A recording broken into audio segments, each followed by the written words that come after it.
දැනුම සොයාගෙන යන ඔයාලව සාදරයෙන් පිළිගන්නවා අපගේ YouTube channel එකට.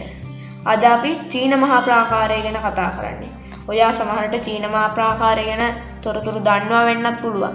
ඔයා නොදන්නවා වෙන්නත් පුළුවන්. ඔයා දන්න නොදන්න හැම තොරතුරක්ම අද වීඩියෝ එකෙන් කතා කරමු.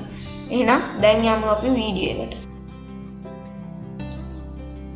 චීනය ලෝකයේ උසස් ශිෂ්ටාචාරයකට උරුමකම් කියන රටක්. චීන මහා ප්‍රාකාරය නිර්මාණය කළා උන් ලෝ විස්මයට පත් කළා. ලෝ පුදුම හතක් එකක් දවන මෙය ලොව දිගම ප්‍රාකාරයද වෙනවා.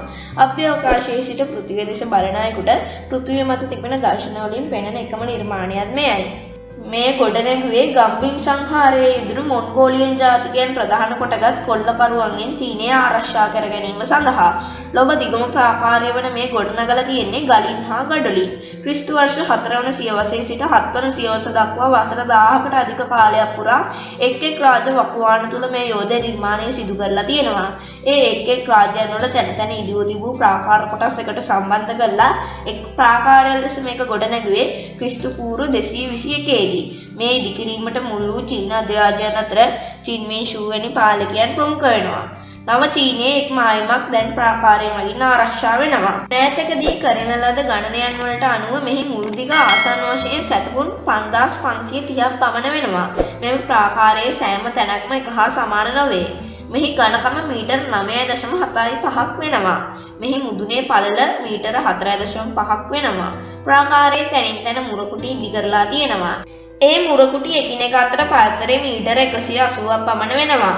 මේ මුරකුටි සඳහා පත් කරන මුරකරුවන්ට ජීවිතාන්තය දක්වා එහිම සේවය කරන්න සිදු වූ බව ඉතිහාස කතාවල සඳහන් වෙනවා.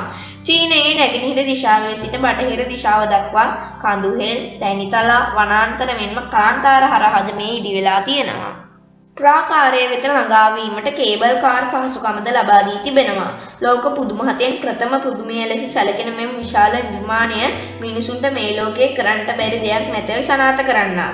හරි යාළුවනේ, ඉතින් අද වීඩියෝ එක ඉවරයි. මං හිතනවා මේ වීඩියෝ එකෙන් ඔයාලා චීන මහා ප්‍රාකාරය ගැන දන්න නොදන්න තොරතුරු ගොඩක් ඉගෙන ගන්නවා ඇති කියලා. ඉතින් අනිවාර්යෙන් වීඩියෝ එකට ලයික් එකක් දාන්න. මගේ YouTube channel එක subscribe කරන්න. වීඩියෝ හොඳ නම් ඔයාලට මේක ප්‍රයෝජනවත් වුණා නම් ලයික් එකක් දාන්න. අපි ඊළඟ වීඩියෝ එකෙන් හම්බ වෙමු.